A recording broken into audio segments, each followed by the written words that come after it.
नमस्कार दोस्तों, मेरे चैनल में आपका स्वागत है। मेरा नाम हिमांशु साहू है। मैं एक साइकोलॉजिस्ट, लाइफ कोच और न्यूमरोलॉजिस्ट। आज का जो टॉपिक है वो ये है कि नंबर्स के हिसाब से, number system, numerology number system के हिसाब से पेरेंटिंग कैसे की जाए, अलग अलग चाइल्ड का बिहेवियर क्या हो सकता है और किन पॉइंट्स को आपको ध्यान देना है। एंड इसको थोड़ा सा साइकोलॉजी से भी जोड़ने की कोशिश की गई है। इससे पहले कि हम साइकोलॉजी को समझें और न्यूमरोलॉजी को समझें, एक चीज जान लेना जरूरी है कि न्यूमरोलॉजी जो है वो पूरा मेटाफिजिक्स है। ये एक टाइप सा लंबे समय से जो रिसर्च किया गया हुआ है और नंबर के हिसाब से बिहेवियर निकाला गया है। इसलिए बहुत लंबा समय हमारे पास डेटा होने के कारण से और पुरातन समय से चलने के कारण से इसकी एक्यूरेसी कुछ तो बनती है। लेकिन psychology is completely because of the hormones, and hormones intervention से ही पर्सनालिटी बनती है इंसान की।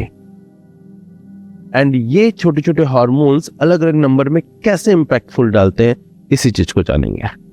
अब आते हैं नंबर 1 पे। नंबर 1 सन। सन मतलब किंग, किंग मतलब नेचुरल लीडर। इसके पास एग्रेशन है, इसमें असर्टिवनेस है, नेचुरल लीडरशिप। ये एग्रेसिव भी हो सकता है और बहुत अच्छा लिसनर भी हो सकता है। किंग की क्वालिटी होती है डिसीजन लेना, ये ऑटोक्रेट डिसीजन भी लेता है। तो पेरेंटिंग में हमें सबसे ज्यादा ध्यान देने की क्या बात है, इसकी लीडरशिप क्वालिटी को हमें पुशअप करना है। इस एनवायरनमेंट में इस बच्चे को हमें ज्यादा टोकना सोकना नहीं है, उसको ऑब्जर्व करने देना है, उसको ज्यादा क्रिटिक्स नहीं करना है। क्रिटिक्स किए बिना उसको पॉजिटिवली हमें रास्ते दिखाने हैं, है ना। एंड वो ये होती है, इसे टीम के साथ प्ले करना सिखाना है, क्योंकि ये हीरोइज्म में बिलीव करते हैं, ये वन मैन आर्मी की तरह होते हैं। But you can't win the war with a single king. आपको लड़ाई जीतनी है तो आपको टीम की जरूरत है, सेना की जरूरत है। तो वो टीम के साथ उनको टीम प्लेयर बनाने में हेल्प करना है। तो there is important of other people too. इनको ये समझाना बहुत ज्यादा जरूरी है। एंड इनके साथ एक और चीज बहुत इंपॉर्टेंट है कि इनकी बात सुनी जाए, इनकी बात सुनी जाए। You have to be very patient listener for this child. If you ignore this child may get distracted. बहुत ज्यादा डिस्ट्रैक्ट हो सकता है। कि इनके लिए रूटिंग बहुत जरूरी है। जैसे सन हर रोज उठता है, डूबता है, जैसा ही ये रूटिंग में जब आते हैं तो ये ज्यादा रिसोर्सफुल और ज्यादा कंफर्टेबल बने। If you have the 1 number child, put them in a correct routing. Routing उनको रिसोर्सफुल बनाता है, क्योंकि वो एडमिनिस्ट्रेट करना चाहते हैं और एडमिनिस्ट्रेट करने के लिए इंफॉर्मेशन चाहिए, नियम चाहिए, और जिंदगी में ये नियम से चलना ज्यादा पसंद करते। तो ये नियम से चलना हमें अभी से सिखाना होगा। This is all about the number 1 child. Hormones number 1 के लिए सबसे ज्यादा काम क्या करते हैं, ये टेस्टोस्टेरोन काम करते हैं। टेस्टोस्टेरोन हार्मोन तो शायद छोटे बच्चों में नहीं होता, पर बाय द टाइम ये डेवलप करते हैं धीरे धीरे। यही तो एग्रेशन देता है, यही तो सोशलाइज करता है, यही एक्शंस कराता है। The power, that is the number 1। And the number is number 2। Number 2 is the moon. इसमें ब्यूटी है, इमोशन है, सेंसुअल है, कामनेस है। बट ये मून के साथ साइकिल्स में ड्राइव करता है। इसके इमोशंस अप भी होते हैं, इसके इमोशंस डाउन भी होते हैं।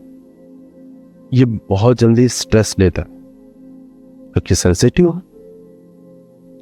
तो इनके लिए सबसे इंपॉर्टेंट चीज इनको सिखाना क्या है, इनको निहायत जरूरी है नो बोलना सिखाना, क्योंकि ये लविंग है तो इनके पास लोग आने की कोशिश करेंगे और वो बाउंड्रीज इनको बनाना सिखाना बहुत जरूरी है।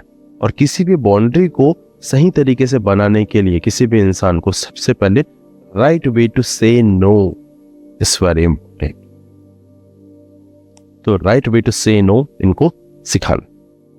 सेकेंड चीज है, ये बहुत सेंसिटिव है तो इनको लिसन करना है, इनको अप्रिशिएट करना है, इनकी तारीफ करना है, and then you need to guide them in a right manner. गुस्सा करके मार के इनके गुस्सा और बढ़े, ये उस ऑटोक्रेसी से नहीं समझने वाले। ये समझने वाले हैं सब, you need to invest emotion on that, emotion as well as time. इसमें जो हॉर्मोन्स आता है जो नंबर 2 के लिए, वो है stress hormone, that is cortisol.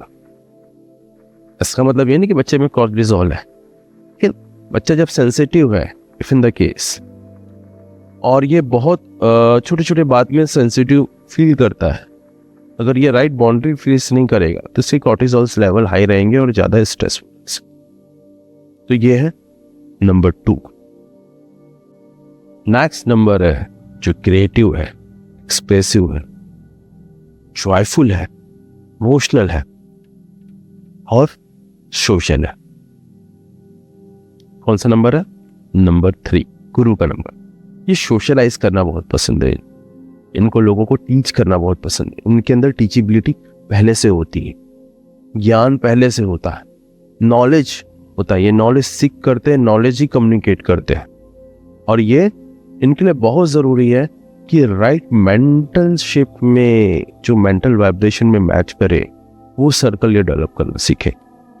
इनको दोस्त बनाने देना है, बट कौन से दोस्त बनाने हैं ये चूज करना हमें सिखाना होगा। नंबर 3 के साथ जो हार्मोन्स जुड़ा हुआ है वो ऑक्सीटोसिन है। यस, बिकॉज ऑक्सीटोसिन ही ज़्यादा रहेगा तभी तो आप ज़्यादा सोशल हो पाओगे, ज़्यादा क्रिएटिव हो पाओगे, ज़्यादा जॉयफुल हो पाओगे। And that is a very important neurotransmitter in the human body. Okay, so now coming to the next number. Next number है number 4. Number 4 डिसिप्लिन का नंबर है, स्ट्रक्चर थिंकिंग का नंबर है, they are very logical in reasoning, ये number है। आपको पता है इसका हार्मोन क्या है? इसका हार्मोन है हमारा रिवॉर्ड हार्मोन, डोपामाइन। ये इसलिए ज्यादा एक्शन टेकर होते हैं, एक्शंस लेते हैं एंड इनको डोपामाइन चाहिए, इनको रिजल्ट्स चाहिए, they are in that particular thing.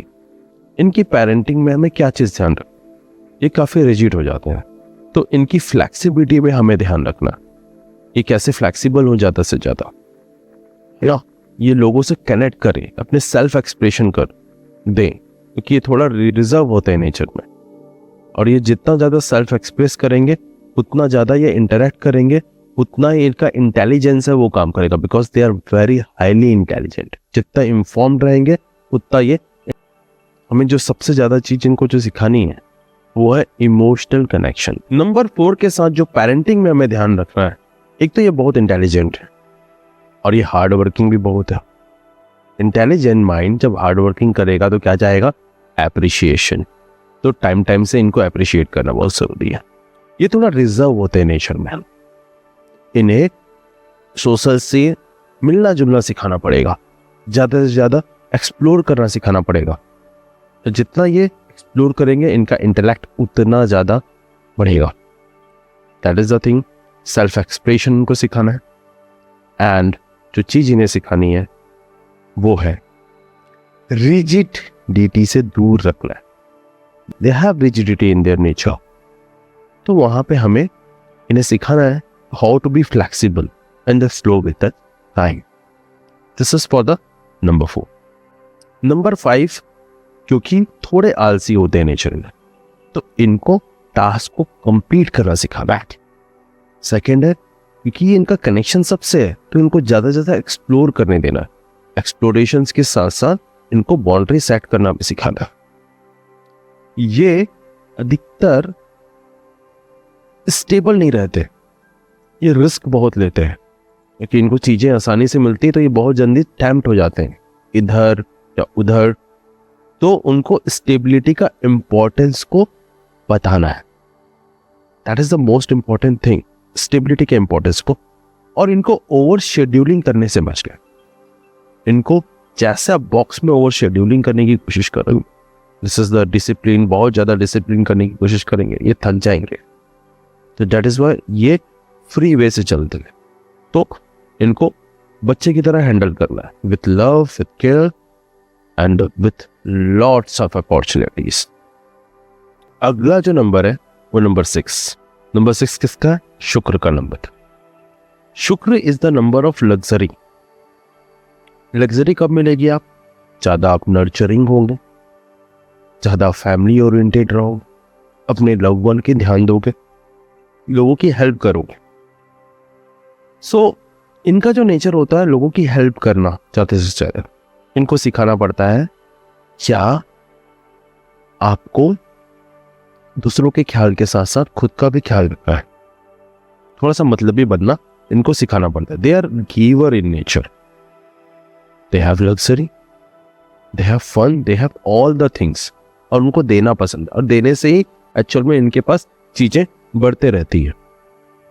इनको ज्यादा इंडिपेंडेंट होना सिखाना है। ये ज्यादा डिपेंडेंट होते हैं लव के लिए, अफेक्शंस के लिए, सारी चीजों के लिए ये ज्यादा रहते हैं। फ्यूचर की सोचते हैं, इनको फ्यूचर की जगह पे प्रेजेंट पे रहना सिखाना है। That is the most important thing that need to be teach. Hormones हैं जो इसके लिए सबसे ज्यादा इंपॉर्टेंट है, दैट इज एस्ट्रोजन। एस्ट्रोजन भी मूड को बैलेंस करता है, फेमिनाइन एनर्जी को बैलेंस करता है ये एक्चुअल में, क्योंकि luxury is related to feminine energy. तो एस्ट्रोजन इससे बहुत ज्यादा मैच करता है। अगला जो नंबर है वो है नंबर 7। नंबर 7 किसका है? केतु का। ये बहुत इंट्रोस्पेक्टिव होता है, क्वेश्चन बहुत। इनका जो रिजर्व नेचर के होते हैं, स्पिरिचुअल होते हैं एंड एनालिटिकल होते हैं। इनका एनालिटिक्स जो है ना अलग टाइप से होता है। एनालिटिक्स कैसा होता है? It's come from somewhere of the observation and the emotions, since दो डोंट हैव द हेड। तो ये एक्चुअल में कैनेस्थेटिक होते हैं बहुत, बॉडी में एनर्जी रहेगी, बॉडी से सेंस करते हैं चीजों में, तो सेंस से चीजों को समझते हैं। इनके लिए जो हार्मोन सबसे ज्यादा शूट करता है जो नंबर 7 वो एड्रेनलिन। इनमें हमेशा एड्रेनलिन रश रहे, सो दे आर सो एक्साइटेड से जस्ट टू टेक एक्शन। और इनके साथ जो पेरेंटिंग में हमें ध्यान देना है, वो जो एक्शन की जो एनर्जी है उसे थोड़ा सा कंट्रोल करना है। That wisdom we need to give them. और ये बाय द टाइम बहुत अच्छा विजडम जनरेट करते हैं। बाद में स्पिरिचुअल भी होते हैं, लेकिन इनका टेम्पटेशन भी हाई होता है, इनका गुस्सा भी हाई होता है। इनको सोशलाइज होने के लिए एंकरेज करना पड़ता है, since they are so reserve in nature. तो इनको थोड़ा सोशलाइज, सोशल एक्टिविटी में भी डालना। That is for the number 7। What is our next number? Next number है नंबर 8, जो न्याय का देवता। ये बहुत एम्बिशियस होते हैं, अथॉरिटी होते हैं, बहुत गोल ओरिएंटेड होते हैं, बहुत स्टबर्न होते हैं। इनको फाइनेंस एंड पावर की चीजों को समझाना पड़ता है। पावर का ये मिसयूज भी कर सकते हैं। एंड ये इनको सोशल होना सिखाना पड़ता है। इनको इमोशंस इंटेलिजेंस भी सिखाना पड़ता है, ताकि ये ज्यादा कनेक्शन बना पाए, because they see the world with the doubt, sense of doubt. इनके लिए जो हार्मोन बेस्ट सूट होता है वो cortisol hormone. Cortisol is a stress hormone. So they जो होता है ना, ऐसे लोग जो लाइक हमेशा पिंचिंग करना, बदला लेना, ये सारी बातें इनमें रहती हैं। तो दे नीड टू बी, ऐसे बच्चों को थोड़ा सा प्यार से हैंडल करना, ज़्यादा एक्टिविटी में इन्वॉल्व करना, ज़्यादा सोशलाइज करने की कोशिश करना, एंड राइट वे से स्टेप बाय स्टेप उनके साथ उनको एक्चुअल में करके चीज़ों को दिखाना है। They will just not listen, they will feel the things. That is number 8। Next is number 9। ये सालमी नंबर 9 का है, और ये नंबर 9 कौन है? वॉरियर। एग्रेशन है इसके अंदर, एग्रेशन है, लेकिन ये ह्यूमैनिटेरियन भी बहुत है। ये सेल्फलेस भी है, लड़ाई तो करता है लेकिन दूसरों की लड़ाई करता है। ये ऐसे लोग होते हैं, पानी में कोई डूब रहा है ना उसको बचाएंगे भी, निकालेंगे भी, तो थप्पड़ भी मारेंगे। This is what the number 9 is. तो ये जीतने के लिए चलते हैं हमेशा, और ये कॉम्पिटिटिव भी होते हैं। जो हार्मोन्स के साथ जो मैच करता है वो testosterone and adrenaline, adrenal rush रहता है, तभी तो इस ट्रैवल का रिस्क ले सकते हैं। तो that is the major thing. Now parenting में इनको ध्यान देना है, सिंस ये वॉरियर है, ये रिस्क ज्यादा लेंगे, ये रिस्क ज्यादा लेंगे तो फेल भी ज्यादा होंगे और सक्सेस भी ज्यादा मिलेगा। लेकिन इनको रेजिलियंस सिखाना बहुत ज्यादा जरूरी है।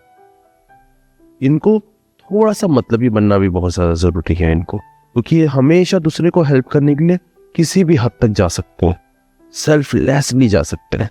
तो बच्चे हैं तो बच्चों को ये चीज बताना भी जरूरी है, what is the importance of this and what is important of things, different things के इंपॉर्टेंस को समझाना बहुत जरूरी। दे नीड टू, उनमें सेल्फ रेस्पेक्ट बहुत होता है। सेल्फ रेस्पेक्ट के साथ साथ उनको ये भी बताना जरूरी कि दूसरों का रेस्पेक्ट कैसे करें, that need to be teach very well. And they are very hard working, उनको अप्रिशिएट करना बहुत जरूरी है, क्योंकि हार्ड वर्किंग कर रहे हैं, अगर अप्रिशिएशन नहीं मिलेगा तो हाउ कैन दे अपने आप को फिर से अगले वॉर के लिए कैसे तैयार करेंगे। So that is the thing, they are very resourceful, so you need to be act as a resourceful to them. That is all for today's.